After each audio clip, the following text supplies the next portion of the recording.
December 12, 1944, 9:40 at night.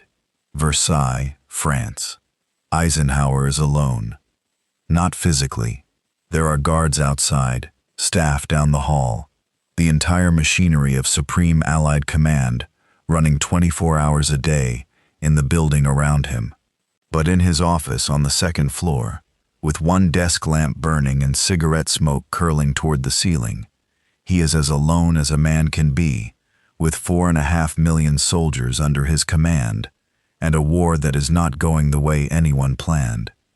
He is reading an intelligence report.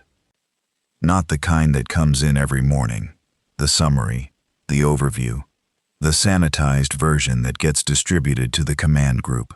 This is raw. Prisoner interrogations. German officers captured in the past 72 hours, questioned by American intelligence teams, their answers transcribed and stamped confidential. Eisenhower has been reading these for weeks. Tonight, one line stops him cold. All Panzer reserves positioned against Patton's probable axis of advance. Montgomery's front considered secondary threat. He reads it again, then a third time. He sets the report down. He picks up another one. Same thing. Different prisoners, different units. Same conclusion. He pulls a third file. This one from Ultra, the code-breaking operation at Bletchley Park that reads German military communications in near real time. Same pattern. German armor concentrated not where Allied strength is greatest, but where one specific American general might strike next. He sits back in his chair and stares at the ceiling. For 6 months, Eisenhower has been running a war based on one set of assumptions.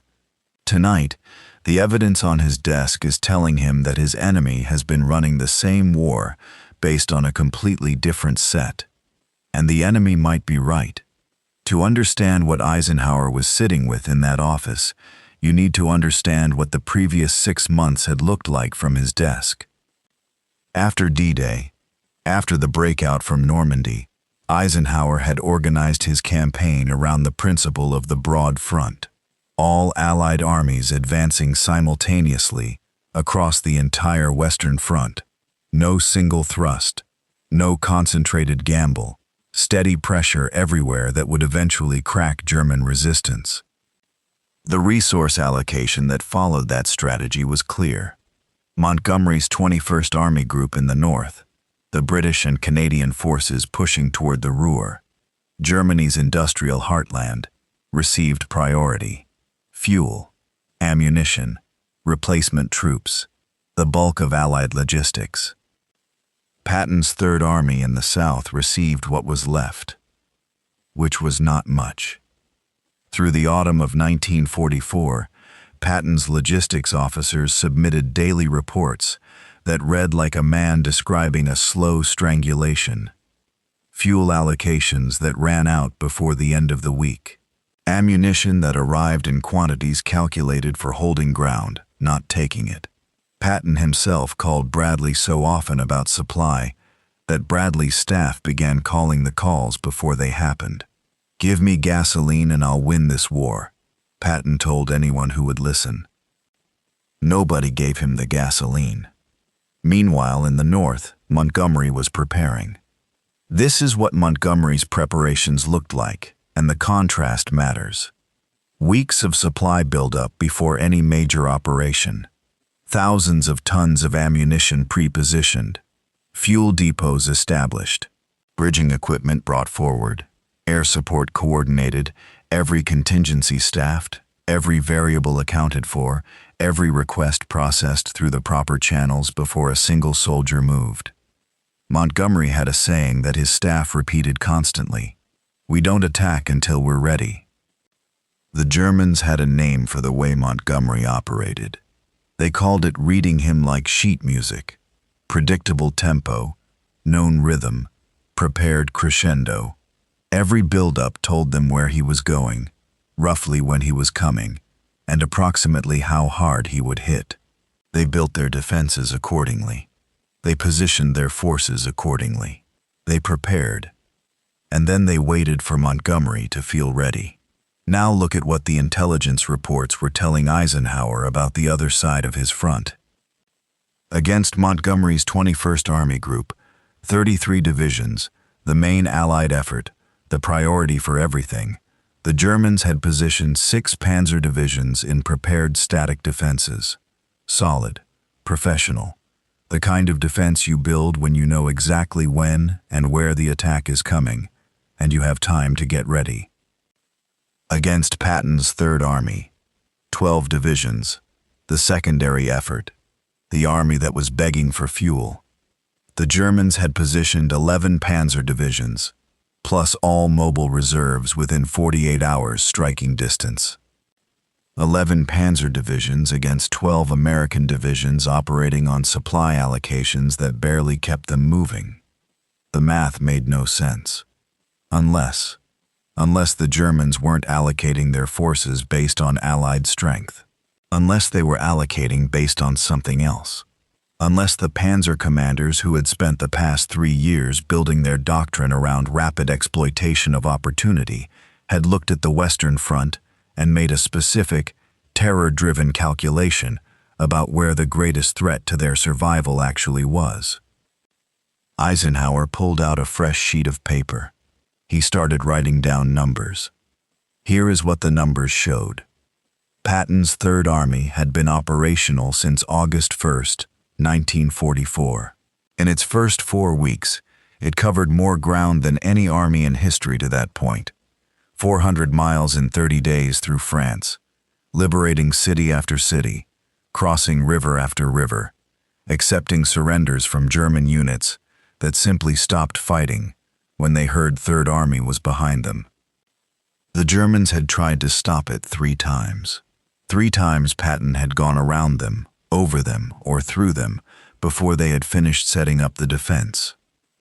By December 1944, the German staff officers on the Western Front had a standing order for units opposite Third Army. Maintain mobile reserves at all times. Do not commit to fixed positions.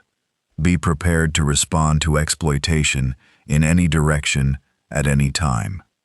Any direction, any time.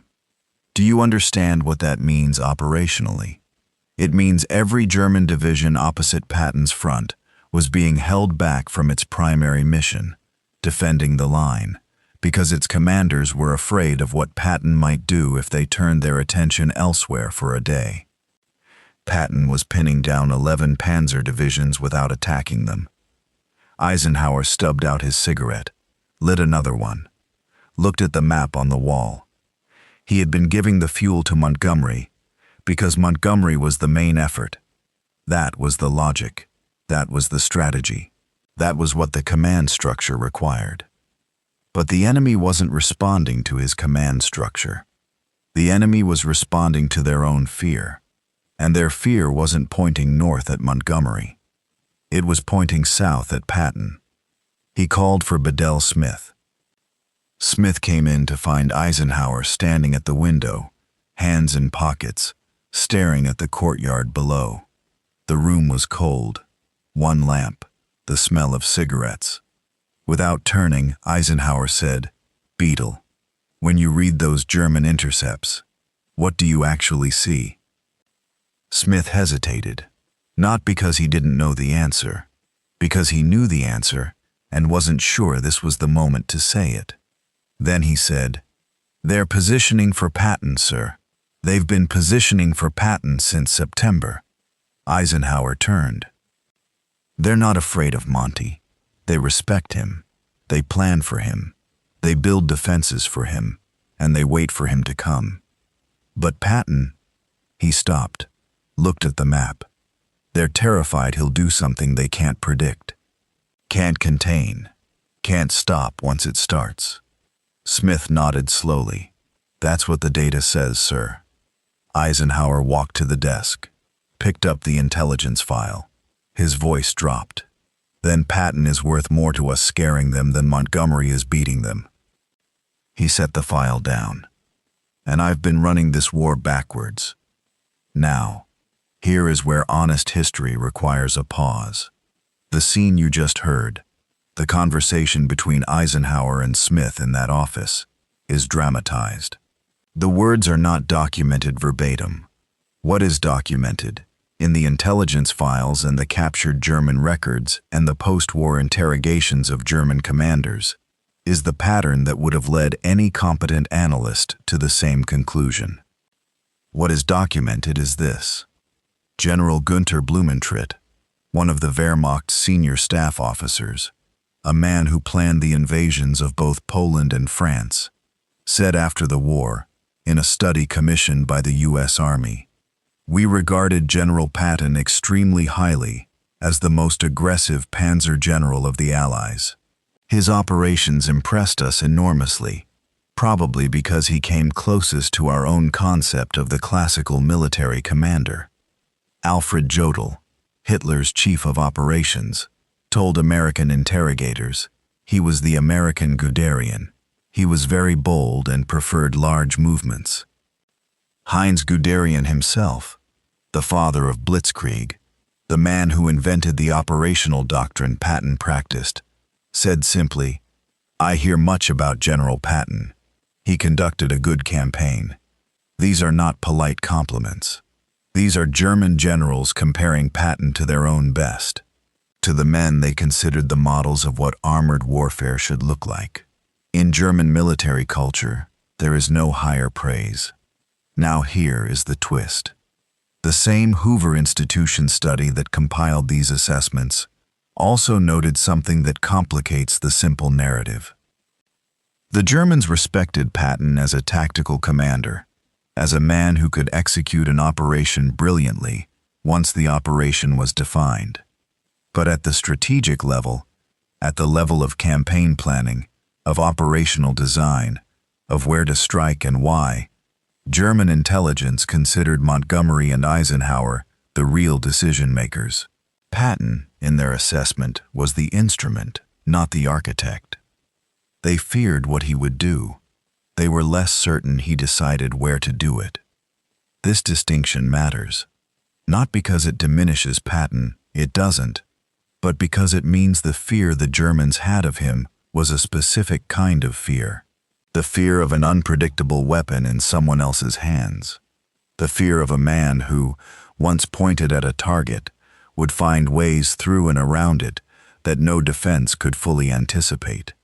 They weren't afraid of Patton the strategist. They were afraid of Patton the force of nature. And Eisenhower, if the pattern in those intelligence files reflects what was actually happening in his thinking, began to understand that the force of nature was more valuable than the strategist in certain situations. That pinning down 11 panzer divisions through the terror of what might happen was worth more than the ground Montgomery was methodically taking in the north. 4 days after the night in that Versailles office, everything changed. December 16th, 1944, 5:30 in the morning. 200,000 German soldiers erupted across an 80-mile front in the Ardennes, the largest German offensive since 1940. The surprise was total. At SHAEF headquarters, shock. At Bradley's headquarters, disbelief.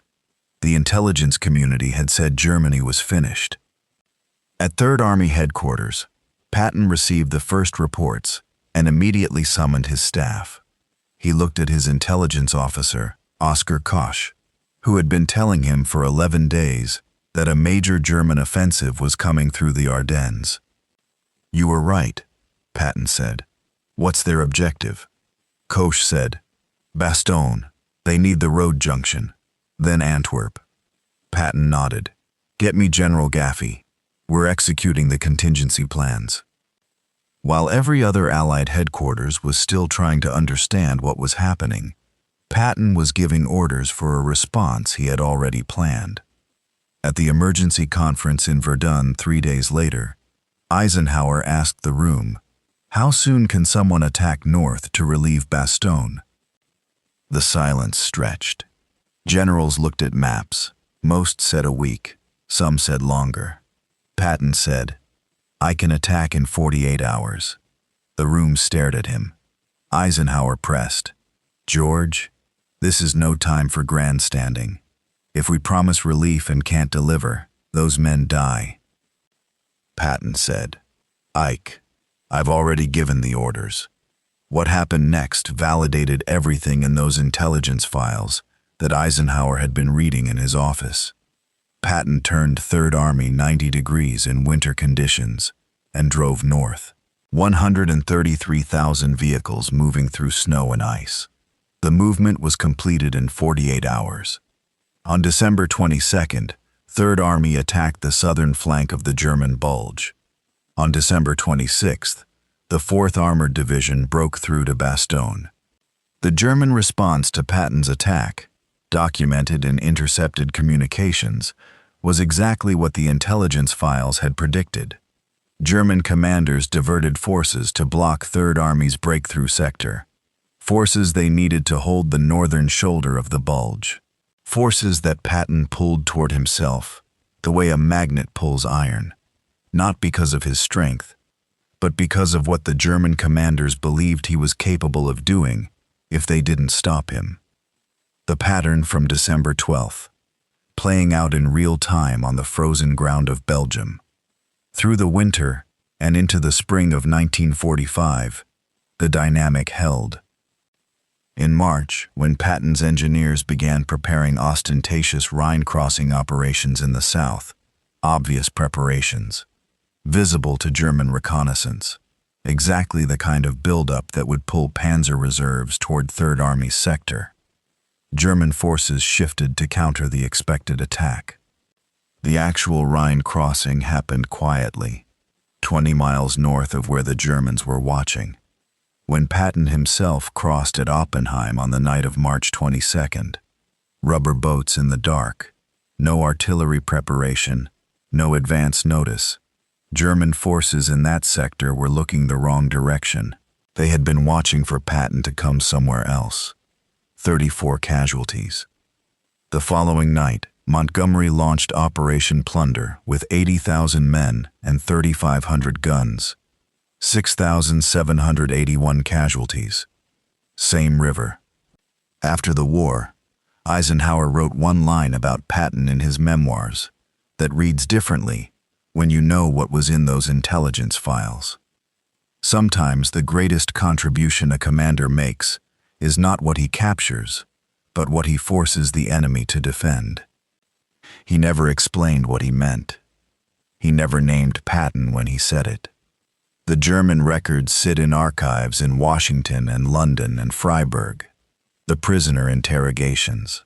The captured situation maps with Third Army positions circled in red. The standing orders to units opposite Patton to maintain mobile reserves against exploitation in any direction at any time. They are available to any historian who wants to read them. What they show is not mythology. It is not the story of a general who was feared because his reputation said to fear him. It is the documented record of a German military establishment that organized its defensive posture on the Western Front around one specific man's capacity for unpredictability. That man spent the last 6 months of the war operating on fuel starvation, denied the resources that went north to Montgomery's methodical, predictable, readable operations.